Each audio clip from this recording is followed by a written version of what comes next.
mis hermanos, ¿cómo están? ¿Bien? ¿Seguro? Bueno, está bien. Yo los veo bien. Ahí no tanto, pero así sí los veo bien. Pues me alegra mucho. Vamos a darle gracias al Señor. Lo primero, lo más importante es darle gracias al Señor porque nos da la oportunidad de estar una vez más acá. Entonces vamos a poner este tiempo en las manos del Señor. Padre, te damos gracias en esta mañana, Señor, porque nos regalas un día más de vida y nos regalas una oportunidad más para congregarnos, Señor. Gracias, Padre, porque es un gran privilegio que tenemos como tu iglesia, de podernos reunir, Señor, de poder estar orando unos por otros, de poder escuchar tu palabra, de poder cantar juntos, de poder compartir, Señor, las maravillas, Señor, que tú haces en cada uno de nosotros. Gracias, Padre, porque hoy estamos en este lugar, Señor, con ese único propósito, adorarte y exaltarte a ti, Señor. Gracias, Padre, porque es un gran privilegio que nosotros tenemos y lo aprovechamos y lo disfrutamos, Padre. Queremos orar en esta mañana también por aquellos hermanos que por algún otro motivo no pueden estar con nosotros esta mañana. Aquellos que seguramente están en sus casas, que han estado enfermos o en un hospital. Los ponemos en tus manos, Señor, para que allí donde ellos se encuentren puedan sentir una iglesia que les ama y que les abraza en la distancia a través de esta oración. Te pedimos, Señor, que ellos puedan entender el plan y el propósito que tú tienes para ellos, aún en medio de la enfermedad, porque sabemos, como dice tu palabra en Romanos, que a los que aman a Dios todas las cosas nos ayudan a bien. Y aún las enfermedades son parte de todas las cosas. Solamente debemos aprender a aceptar tu voluntad y a entender ese plan perfecto que tú tienes para todos nosotros. También queremos orar, Señor, por aquellos que han estado de cumpleaños esta semana, Señor. Padre, tú los conoces a todos y cada uno de ellos. Yo tengo una lista y en mi lista oramos por la hermana Rosy Navarrete, que estuvo de cumpleaños esta semana también, y por aquellos que no tengo aquí en mi lista, pero que tú conoces, Señor. Los ponemos en tus manos y te pedimos que los bendigas grandemente, Señor. Que ellos cada día se enamoren más de ti y que ellos cada día puedan vivir entendiendo ese plan y ese propósito por el cual tú les has puesto en esta tierra, Señor. Bendícelos a ellos, bendice a sus familias también. Por eso hoy queremos alabarte y exaltarte también por sus vidas. Y te damos gracias, Señor, una vez más por la oportunidad que nos das de estar en este lugar, exaltando y glorificando tu santo nombre. En el nombre de Cristo Jesús. Amén. Hola, mis hermanos, ¿cómo están? ¿Bien? Bueno, pues le damos gracias al Señor que... A ver si me ayudas con esto. Que nos permite estar una vez más acá y de verdad qué privilegio tenemos nosotros de podernos congregar. Ahorita viendo, lo que estaba compartiendo Blanca sobre Siria y Turquía, y seguramente ustedes han visto muchas imágenes. Yo no he querido ver porque pues no le hago bien a mi corazón viendo todas esas imágenes. Ya sé lo que pasó y pues solamente puedo orar, ¿sí? O sea, si vemos muchas imágenes muy fuertes, realmente pues no nos hace bien. Yo les animo, hermanos, para que ya no vean ya sabemos qué pasó, ya sabemos que la gente está sufriendo y lo mejor es orar, ¿sí? Lo mejor es orar por todas las personas que están sufriendo y, como decía Blanca, para que la iglesia, que también ha sufrido también allí, pero la iglesia que hay allí, que se pueda levantar y mostrar ese Dios de amor y de misericordia, ayudando a los necesitados. Entonces, yo les animo para que sigamos orando por ello y darle gracias al Señor por todas las bendiciones que tenemos acá, porque realmente eso nos muestra que nosotros somos supremamente bendecidos, que nosotros en este país y en esta congregación somos supremamente bendecidos. Entonces yo quiero invitarles para que estemos orando por eso. Y parte de eso también es que la semana pasada estábamos viendo todos los salones de los niños llenos y de verdad que ha sido muy emocionante porque tuvimos 2 años cuando la pandemia que prácticamente no teníamos clases para niños y ya ver los niños ahí en sus clases pues nos emociona mucho. Tenemos ahí ya, por ejemplo, guardería, que son niños de 2 a 3 años, ahí tenemos también un buen grupo y siguen llegando. Aquí tenemos a los preescolares de 4 y 5 años, tenemos a los escolares de 6 a 9 años y estamos disfrutando ahí unos muebles que nos donaron, unos sofás que nos donaron, unas sillas. Entonces, pues ellos están contentos ahí. Estos son dos grupos nuevos que iniciamos en el 2022, los preadolescentes de 10 a 12 años y los adolescentes de 15 a 18 años. Son dos grupos nuevos. Estos jovencitos pues antes no tenían como un lugar especial para ellos, o venían con nosotros a las clases de los niños o iban con el pastor John a las clases de los jóvenes, pero ellos estaban como en el medio y no era cómodo para ellos. Entonces pues Dios nos permitió abrir estas dos nuevas clases. Eso, hermanos, es un motivo de gratitud, es un motivo para que nosotros podamos decir al Señor gracias, gracias, gracias, porque esta es una congregación viva y es una congregación que sigue creciendo. Cuando comenzamos nuestro primer servicio después de la pandemia éramos 18, miren a nuestro alrededor, somos casi 80, más de 80 en este momento. Eso es una muestra de bendición. Y siguen llegando visitantes y siguen llegando familias. Entonces tenemos mucho por lo cual dar gracias, porque eso realmente es un fruto de lo que Dios está haciendo con nosotros en esta iglesia. Mi esposa también tomó la iniciativa de convocar a algunas damas de la iglesia, algunas hermanas para estar trabajando y pues ser activas, ¿no? Ser activas, porque de eso se trata. Nosotros debemos ser creyentes activos, no pasivos, y ir de las emociones a las acciones. Entonces pues ella convocó a algunas hermanas y ya han estado viniendo algunos martes a trabajar en nuestra iglesia, sirviendo al Señor, arreglando los diferentes salones, limpiando, organizando, revisando que los juguetes estén en buenas condiciones, actualizando lo que hay, si hay que botar algo, cambiar las baterías de los juguetes, bueno, preparando esos salones para los niños. Entonces ahí vemos a nuestras hermanas sirviendo, porque el cristianismo se demuestra sirviendo, ¿no? Eso es lo más importante. Entonces ahí están nuestras hermanas también sirviendo al Señor y le damos gracias por este grupo de damas que Dios nos ha permitido tener sirviendo al Señor. Vamos a la palabra, hermanos. Vamos a la palabra. Estamos ya terminando, 2 Corintios. Un viaje muy emocionante por 2 Corintios porque realmente el apóstol Pablo, hermanos, es como si nos conociera. Sí, es una de las iglesias.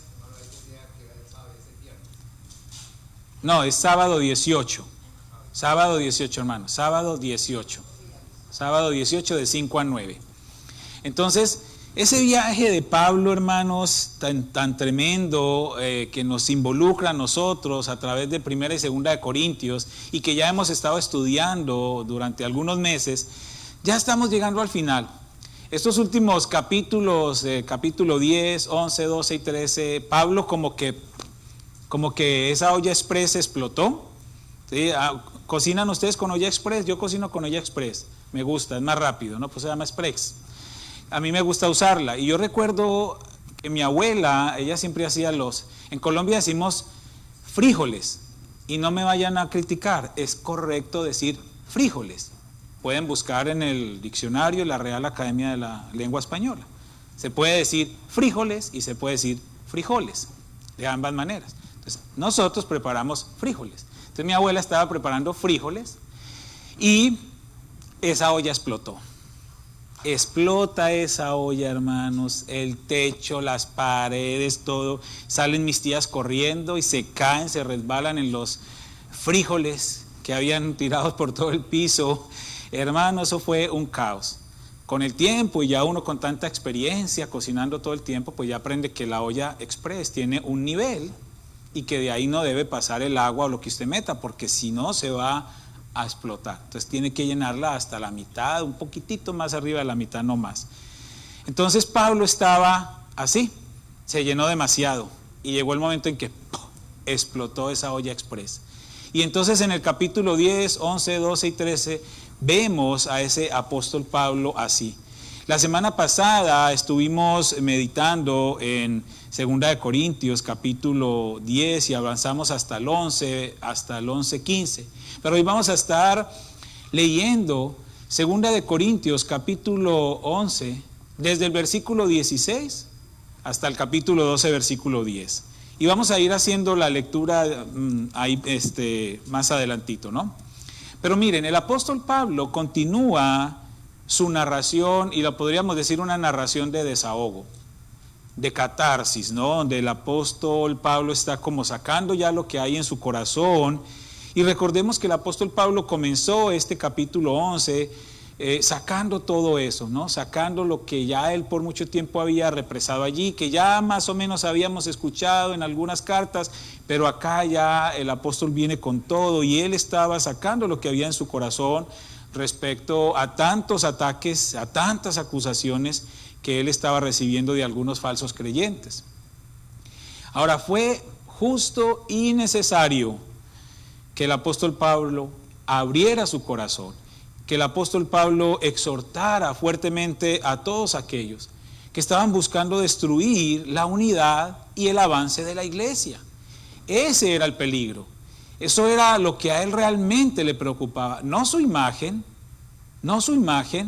sino la afectación a la iglesia, al avance de la iglesia. Entonces esta segunda parte del capítulo 11 es aún más intensa, porque el mismo apóstol Pablo está narrando él mismo todos sus sufrimientos humanos. Y estos sufrimientos seguramente desconocidos para muchos. Vamos a leer, yo voy a leer en la traducción del lenguaje actual del versículo 16 al 21. Capítulo 11, versículo 16 al 21, voy a leerlo en la traducción del lenguaje actual, pero usted sígame ahí en su Biblia. Dice, vuelvo a repetirles, no quiero que me tomen por loco, y aunque lo estuviera, acéptenme así, para que pueda sentirme un poco orgulloso. Voy a decirles algo, pero no de parte de Dios.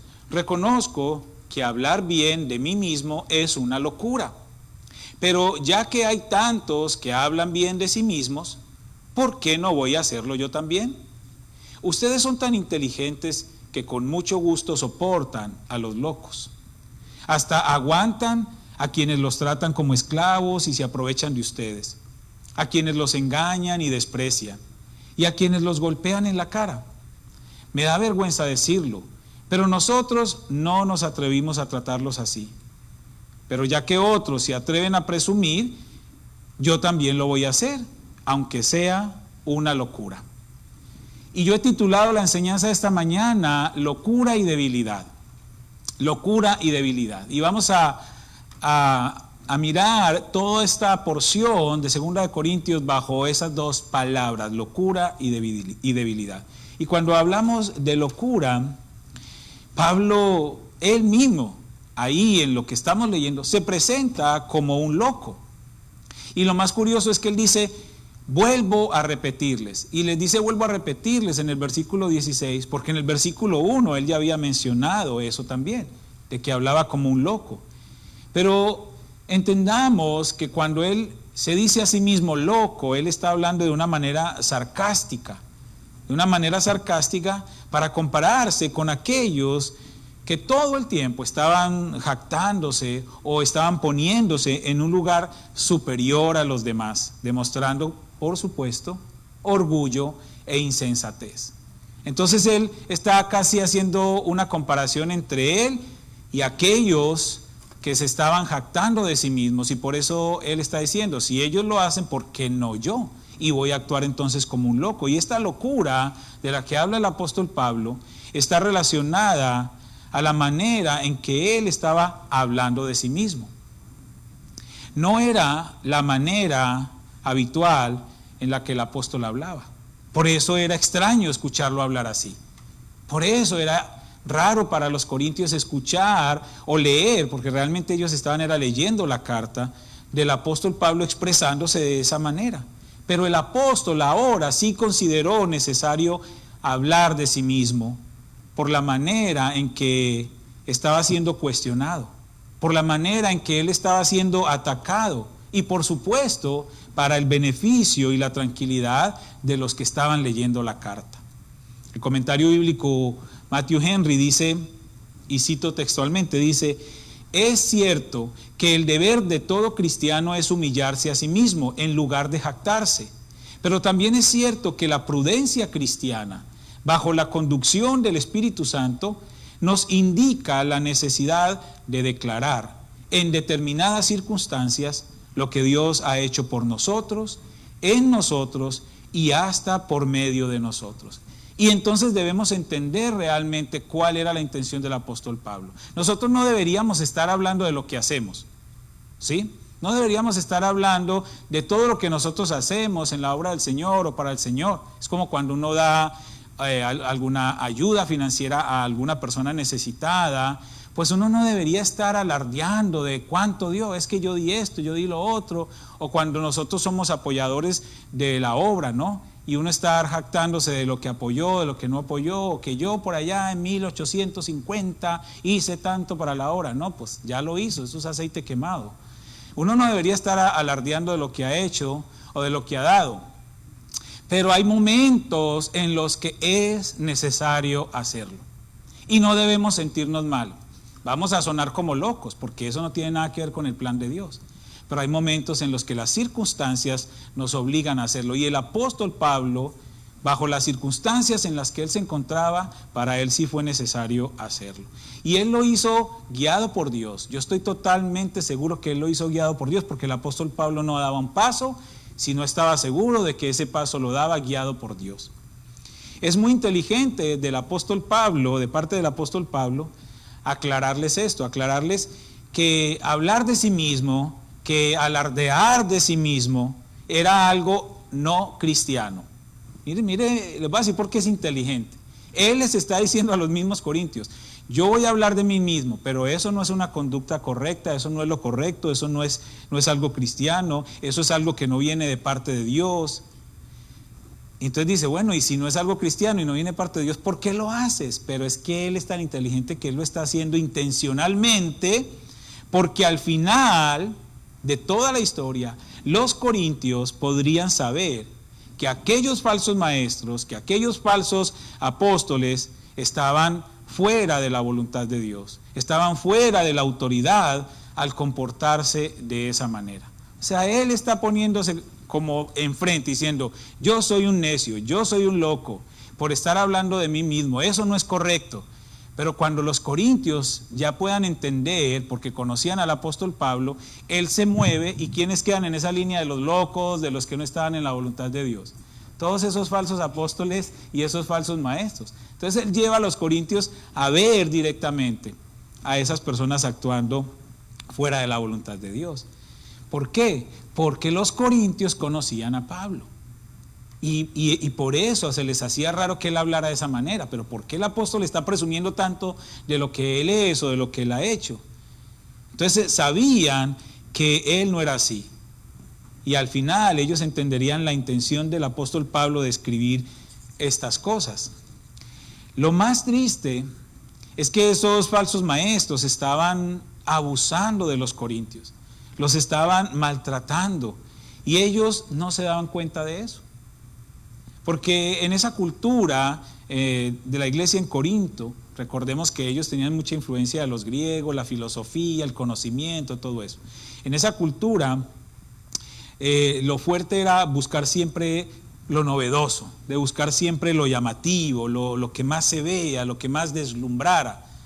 Entonces estos falsos maestros, falsos apóstoles llegaban a hablar de todo lo que ellos hacían, de todo lo que ellos tenían, de todo lo que ellos eran, y eso deslumbraba a los corintios por esa influencia griega, y entonces los atraían. Se supone que los corintios eran muy sabios, y por eso Pablo les dice, se supone que ustedes son muy sabios, pero miren algo, la sabiduría humana no les alcanzaba para ellos poder percibir ese abuso y ese engaño. Una vez más el apóstol Pablo les demuestra que la verdadera sabiduría y que el verdadero conocimiento es Cristo. Es Cristo. Él es el que nos trae la libertad y no la esclavitud. Y si ellos no podían tener esa verdadera sabiduría, iban a seguir así, esclavos de aquellos falsos maestros y falsos apóstoles. Pablo tuvo que igualarse de alguna manera, por decirlo de alguna manera. Él tuvo que igualarse a estos falsos maestros en su manera de hablar para poder sacudir la mente de los corintios y para poderlos hacer reaccionar. Alguien diría, yo siempre digo, como diría un filósofo mexicano, en este caso va a ser mexicano, pero he dicho otras partes. Hermanos, yo lo digo sarcásticamente. Obviamente esa persona no es filósofa, ya me van a entender por qué. Como diría algún filósofo, todos mis movimientos están fríamente calculados, no contaban con mi astucia. Obviamente no es un filósofo, pero yo lo digo en broma, como para quitarles un poquito ahí la cara, porque me están viendo con una cara de susto. Relájense, hermanos, relájense. A ver, inhalen, exhalen, inhalen, relájense, porque me siento como tensionante, ¿no? Mire, Pablo, yo creo que si él hubiese podido usar esa frase, pues la hubiera usado. Pero ya nosotros viendo todo el panorama decimos, sí, Pablo pudo haber dicho, todos mis movimientos están fríamente calculados, porque todo lo que él hacía estaba guiado por el Señor. Entonces eso que él estaba haciendo, de mostrarse así como un loco, de igualarse a estos falsos maestros en la manera de hablar de sí mismo, él lo estaba haciendo intencionalmente para cumplir un propósito con los hermanos de la iglesia en Corinto. Dice el versículo 22 y versículo 23, la primera parte, dice, si ellos son hebreos, yo también. Son israelitas, yo también. Son de la familia de Abraham, yo también. Son servidores de Cristo, yo lo soy más todavía, aunque sea una locura decirlo. Ojo, acá el apóstol Pablo está haciendo una comparación, marcando una diferencia, un contraste contundente con aquellos falsos maestros, esos superapóstoles que estaban engañando a los corintios. Y el apóstol Pablo está destacando esas cualidades o esas condiciones humanas entre él y aquellos falsos maestros. Y de alguna manera él está mencionando su raza o su idioma. Él está diciendo, yo soy hebreo. Está mencionando su religión, yo soy israelita. Está mencionando su linaje, descendiente de Abraham. Está mencionando su servicio al Señor. Dice, son servidores, yo más. Está marcando, digamos, una dirección en la mente de los hermanos de Corinto.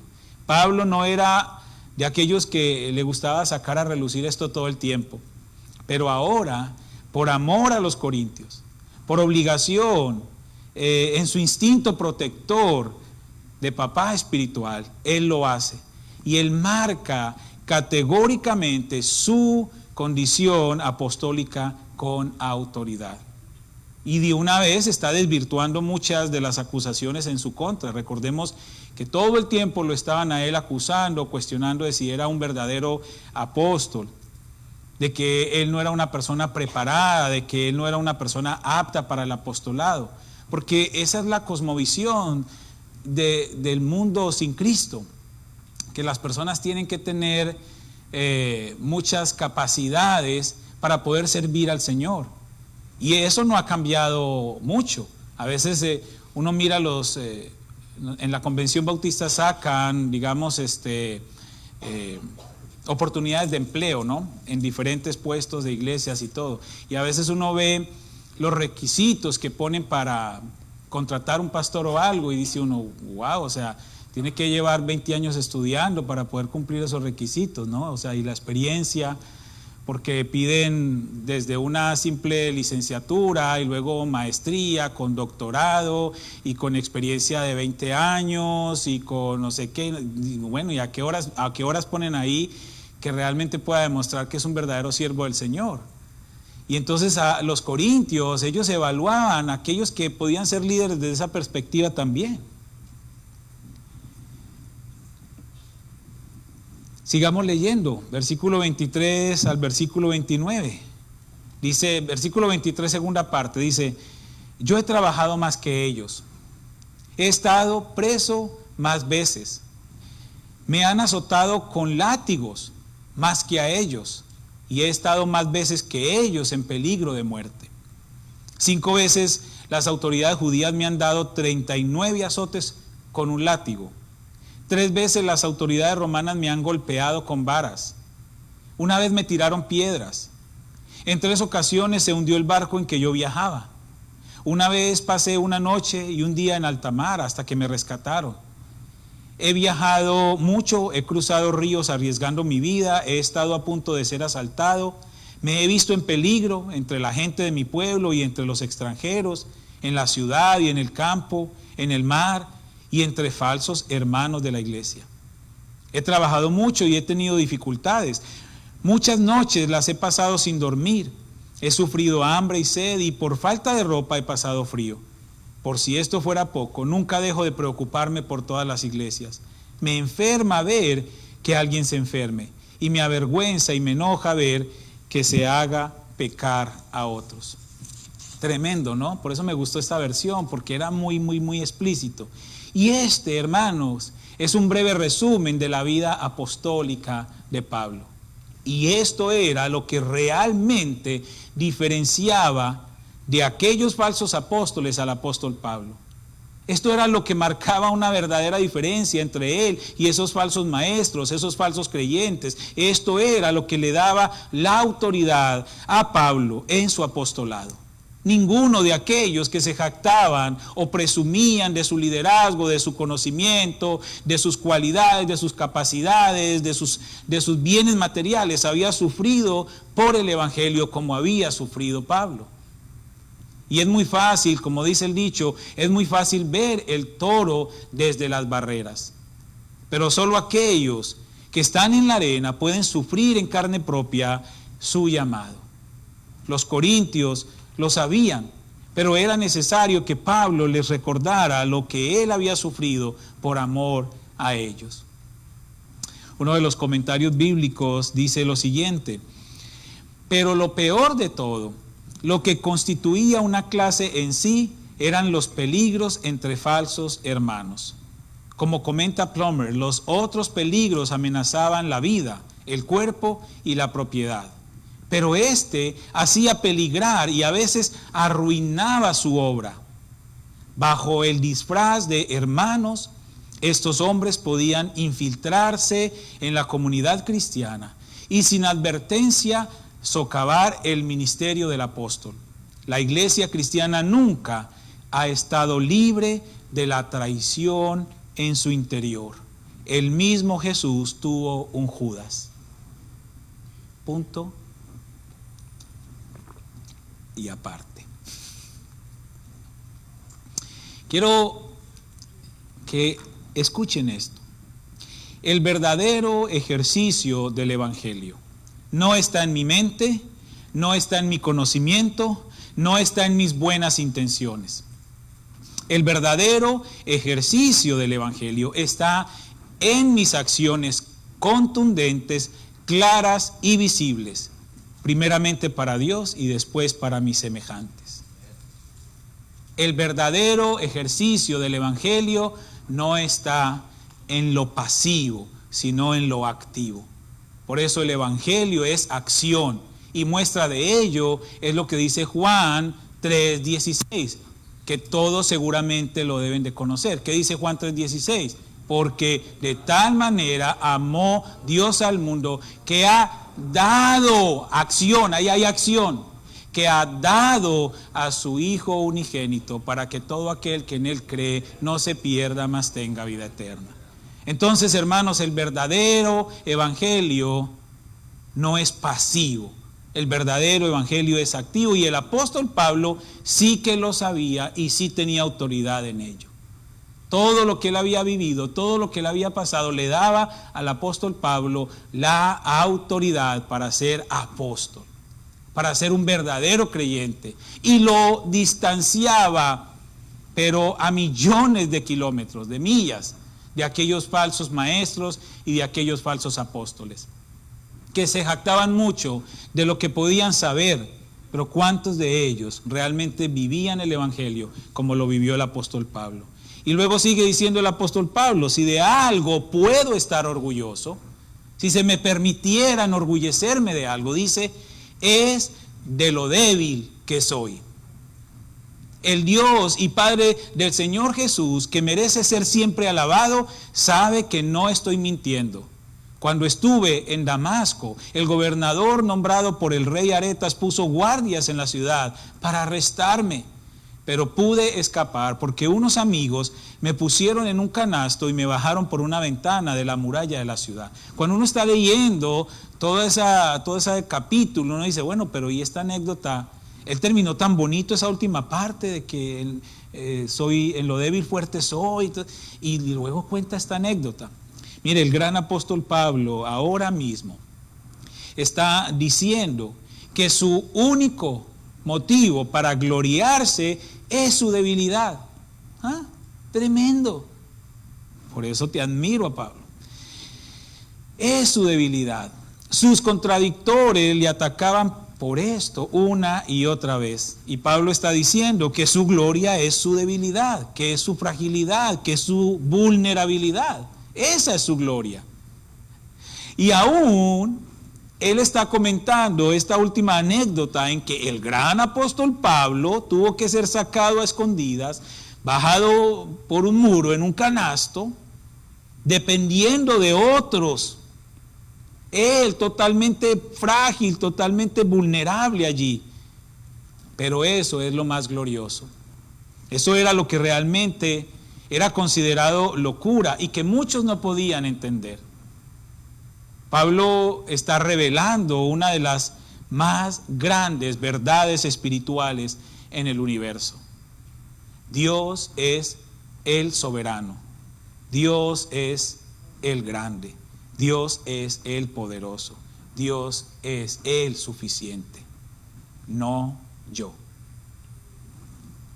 El hombre, y sobre todo los corintios, por su influencia griega, como les decía al principio, veían al hombre entre más inteligente, entre más fuerte, entre más bello, lo veían más poderoso para ellos. Pero la debilidad, la fragilidad y la vulnerabilidad descartaba a cualquiera para llegar a ser líder. Pero ahora Pablo les revela que nosotros, frente a la grandeza de Dios, no somos nada. No somos nada. Y entre más frágiles y débiles y vulnerables seamos delante del Señor y delante de los demás, Dios se manifestará más poderosamente en nosotros y a través de nosotros. Esto, hermanos, puede sonar absurdo, pero ese es el gran secreto del apóstol Pablo. Porque a veces, hermanos, nosotros estamos actuando de la manera contraria y vamos a ver el por qué. Otro de los comentarios que investigué dice: su orgullo está en la total debilidad del instrumento humano, en su humillación y sus sufrimientos. Realmente puede gloriarse porque ellos, es decir, esa humillación, ese sufrimiento, esa vulnerabilidad, esa debilidad, resultan una ocasión del despliegue de la gracia y el poder del Dios de la resurrección.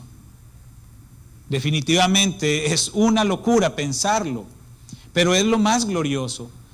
Era lo que hacía a Pablo seguir. Era lo que le daba a Pablo las fuerzas para soportar todo lo que le hacían y todo lo que decían contra él. Era su fuerza día tras día. Dios en mí, Dios en mí. Esa era la fuerza del apóstol Pablo. Y ahí termina él el capítulo 11. Y quedamos como queriendo saber un poco más. Y Él es bueno para darnos más. Sigamos leyendo en el capítulo 12 rápidamente. Dice, versículo 1 al 10, dice: nada se gana con hablar bien de uno mismo, pero tengo que hacerlo. Así que ahora les voy a contar las visiones que tuve y lo que el Señor Jesucristo me dio a conocer. Y miren lo que dice: conozco a un hombre que cree en Cristo y que hace 14 años fue llevado a lo más alto del cielo. No sé si fue llevado vivo o si se trató de una visión espiritual, solo Dios lo sabe. Lo que sé es que ese hombre fue llevado al paraíso y que allí escuchó cosas tan secretas que a ninguna persona le está permitido decirlas. Yo podría estar orgulloso de conocer a una persona así, pero no de mí mismo, pues yo solo puedo hablar de mis debilidades. Claro, que hablar bien de mí no sería una locura, porque estaría diciendo la verdad. Pero no lo voy a hacer porque no quiero que solo por las cosas que hago o digo, o por las cosas maravillosas que Dios me ha mostrado, alguien piense que soy más importante de lo que en realidad soy. Por eso, para que no me llene de orgullo, padezco de algo muy grave. Es como si Satanás me clavara una espina en el cuerpo para hacerme sufrir. 3 veces le he pedido a Dios que me quite ese sufrimiento, pero Dios me ha contestado: mi amor es todo lo que necesitas. Mi poder se muestra en la debilidad. Por eso prefiero sentirme orgulloso de mi debilidad para que el poder de Cristo se muestre en mí. Me alegro de ser débil, de ser insultado y perseguido y de tener necesidades y dificultades por ser fiel a Cristo. Pues lo que me hace fuerte es reconocer que soy débil. ¡Qué locura! Por eso puse este punto como locura. ¡Qué locura! Pero no solamente la locura, sino la debilidad, que es la segunda palabra. Pablo sigue en este capítulo 12 hablando de él mismo, y él menciona las visiones que tuvo, manifestaciones espirituales. Y estas manifestaciones espirituales o visiones llamaban mucho la atención de los corintios. Recuerden que eso era lo que a ellos les gustaba. Y él habla también de alguien más que fue llevado al paraíso y que allí vio y escuchó cosas indescriptibles y cosas asombrosas. Y pudiera parecer, cuando leemos así sencillamente, de paso, pudiera parecer que él está hablando de alguien más, pero realmente está hablando de sí mismo en tercera persona. Cuando dice: claro que hablar bien de mí no sería una locura, porque estaría diciendo la verdad. Y luego dice: pero no lo voy a hacer, porque no quiero que, solo por las cosas que hago o digo, o por las cosas maravillosas que Dios me ha mostrado, ya ahí está respondiéndonos, que Él fue el que fue allá y vio todas esas cosas maravillosas. Ahora, el apóstol Pablo confiesa una de sus grandes debilidades. Él no especifica qué es, y la Biblia no nos especifica qué es, pero él menciona que le ha sido dado un padecimiento. Eso que ya hemos escuchado muchas veces, un aguijón en la carne, ¿sí? Y eso está mal, hermanos. De una vez les exhorto a todo el que use esa expresión para hablar de su esposo o de su esposa: arrepiéntase. Arrepiéntase. Pareciera en algunos momentos, pero no lo es. Entonces, que tengamos eso muy claro. Esto es algo muy serio. Y el apóstol Pablo está diciendo: Dios ha puesto un aguijón en la carne, ha puesto un padecimiento. Y hay muchas interpretaciones, hay muchas versiones de qué pudo haber sido ese padecimiento, ¿sí? Pero la que más se ajusta, o la que la mayoría de los estudiosos consideran como la correcta, es probablemente, porque no estábamos ahí para saberlo, pero probablemente un padecimiento en sus ojos, ¿no? Y se veía desagradable y de alguna manera quebrantaba su orgullo, porque lo hacía un poco dependiente, y también su aspecto físico no era quizás muy llamativo. Hay muchas versiones, por eso usted estudie la que estudie, pero esta es como una de las que más consideran. Pero ¿qué es lo importante? Lo importante no es en sí cuál era el aguijón en la carne, seguirá siendo un misterio siempre. Lo importante es el propósito de ese aguijón. Eso sí nos importa, eso sí nos debe importar, el propósito de ese padecimiento. Y el propósito de ese padecimiento era perfeccionar al apóstol Pablo, despojarlo de cualquier sentido de autosuficiencia. Recordemos que era el gran Saulo de Tarso. El apóstol Pablo era una persona muy importante, y el Señor quería despojarlo de su autosuficiencia. ¿Para qué?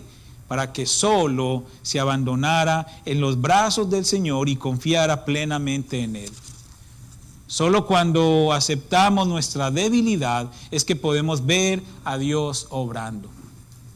Mi amor es todo lo que necesitas. Mi poder se muestra en la debilidad. La Reina Valera dice: bástate mi gracia, porque mi poder se perfecciona en la debilidad. No fue fácil para el gran apóstol Pablo reconocer delante de los corintios esto, pero su sinceridad tenía el propósito de cambiar la mentalidad de los corintios. de hacerlos recapacitar, para que ellos se reencaminaran en la verdad del Evangelio y para que ellos abandonaran esas falsas enseñanzas de aquellos falsos maestros, falsos apóstoles. Y él vuelve y les dice, pues lo que me hace fuerte es reconocer que soy débil. Y esta frase, hermanos, habla de lo que Pablo creía firmemente. Su verdadera suficiencia provenía de Cristo y no de él. Y asimismo debe ser para nosotros. Y solo hasta que nosotros lo creamos firmemente en nuestra vida, entonces nuestra vida será transformada por completo. Porque nosotros no podemos seguir viviendo en autosuficiencia. Un cristiano que sea muy autosuficiente le está cerrando las puertas a Dios. Le está cerrando las puertas a la obra de Cristo. Necesitamos aprender a reconocer lo frágiles, lo vulnerables, lo débiles que somos realmente delante del Señor y delante de otros también, para que la gloria y la fuerza del Señor se manifieste en cada uno de nosotros. ¿Qué podemos concluir entonces de esta porción? Dios habla de muchas maneras a nuestra vida. Y a través de las experiencias del apóstol Pablo, él nos hace identificarnos en cada una de ellas. Y en esta narración también nos podemos identificar con algunos de los actores de esta narración. Quizás usted y yo podemos ser como los corintios, deseando cada día aprender más de Dios, pero al mismo tiempo, sin tener discernimiento, abrimos nuestros oídos a falsas enseñanzas. Entregamos nuestro corazón a falsos maestros y perdemos el rumbo, alejándonos cada vez más del verdadero evangelio. Todo esto a causa de no buscar a Dios cada día a través de la oración y de su palabra. Y una vez más Dios nos está exhortando, hermanos, para que nosotros le busquemos cada día. Si no le conocemos, vamos a perder el rumbo de nuestra vida.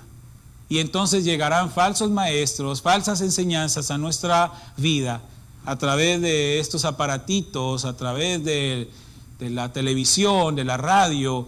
Y pueden sonar muy bonitas esas enseñanzas, pero si son falsas, lo único que van a hacer es destruirnos y apartarnos del propósito de Dios. La única manera de poder saber si son o no son es si usted y yo pasamos tiempo en esta, la única y verdadera y suficiente palabra de Dios.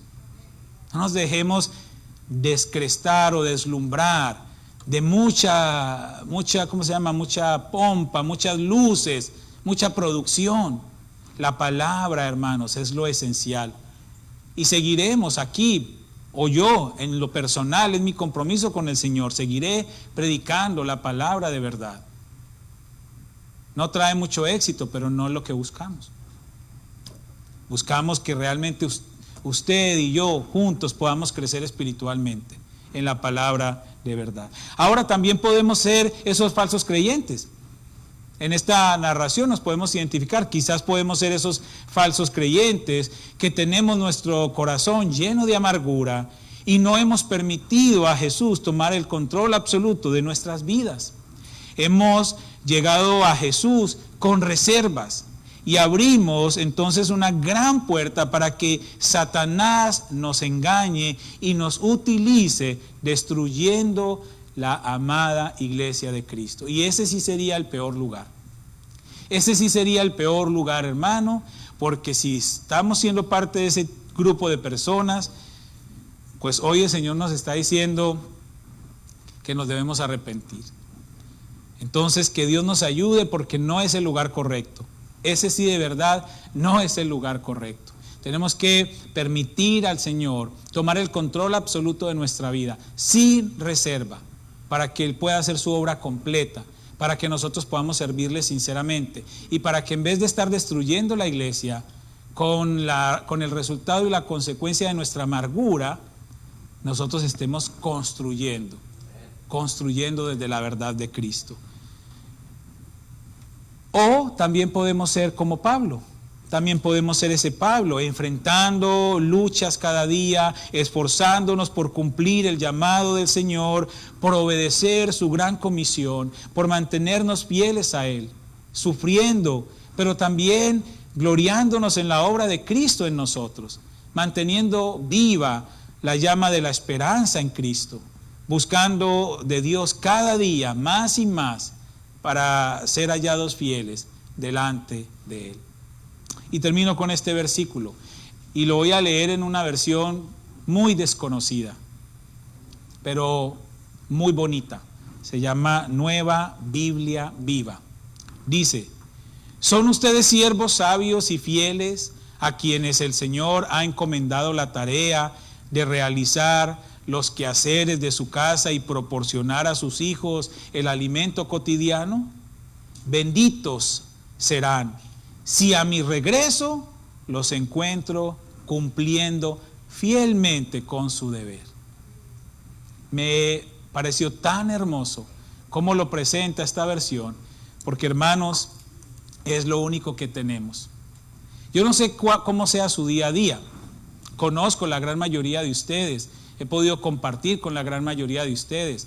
No a todos, pero a algunos les he visitado en su casa, o hemos compartido en algunos otros lugares, o hemos hablado. Yo no sé cómo sea su día a día. Yo lo único que le digo es que lea esto, medítelo, guárdelo en su corazón. Porque Dios a nosotros nos ha llamado a hacer unos quehaceres en su casa, y su casa es su obra, su iglesia. Y qué bueno que cuando el Señor regrese nos encuentre cumpliendo con eso. Solamente usted sabe si lo está haciendo o no lo está haciendo. Y en qué uno de estas categorías de personajes está usted. Yo espero que usted y yo estemos en el lugar correcto, obedeciendo al Señor y construyendo, no destruyendo, construyendo, para que la iglesia siga avanzando, para que la obra de Dios se cumpla como Él desea en su corazón. Vamos a orar. Padre, te damos gracias en esta hora. Gracias, Padre, porque eres fiel, Señor, y nos permites, Padre, meditar en esta palabra, en estas experiencias del apóstol Pablo, que le estaba escribiendo a una iglesia que nosotros no conocimos, pero que seguramente somos muy parecidos, porque definitivamente lo que estamos estudiando llega a nuestro corazón. A fin de cuentas es tu palabra, y tu palabra es útil para enseñar, para redarguir, para instruir, para corregir. Y eso es lo que está haciendo con nosotros en esta mañana. Te pedimos que nos perdones, Señor, si estamos en el lugar equivocado, si estamos en el grupo incorrecto. Te pedimos que nos perdones si hemos actuado con esa amargura, destruyendo la iglesia, haciéndole daño al corazón de algún hermano.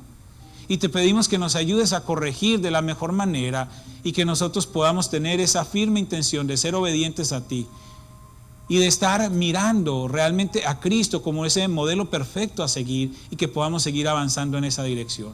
Gracias por cada uno de mis hermanos y hermanas aquí presentes. Gracias por los que están siguiéndonos a través de la transmisión, por aquellos que están allí en su casa, también bendícelos.